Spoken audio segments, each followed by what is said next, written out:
Okay, the break-even ratio is all about it's like a benchmark often used by the lenders when underwriting commercial mortgages. So if this is not a commercial property, you shouldn't worry about it because it's what it is doing is it's establishing how vulnerable a property is to defaulting on its debt should the rental income decline.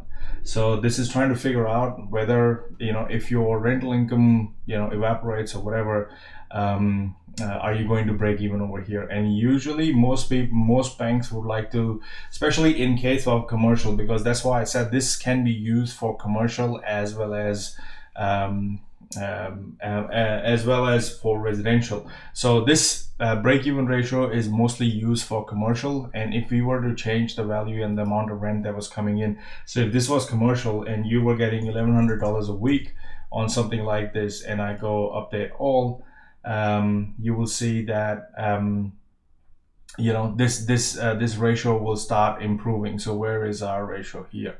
So we've got a 0.83. So that means they like to see that this is actually breaking even pretty quick. So this happens in year 7.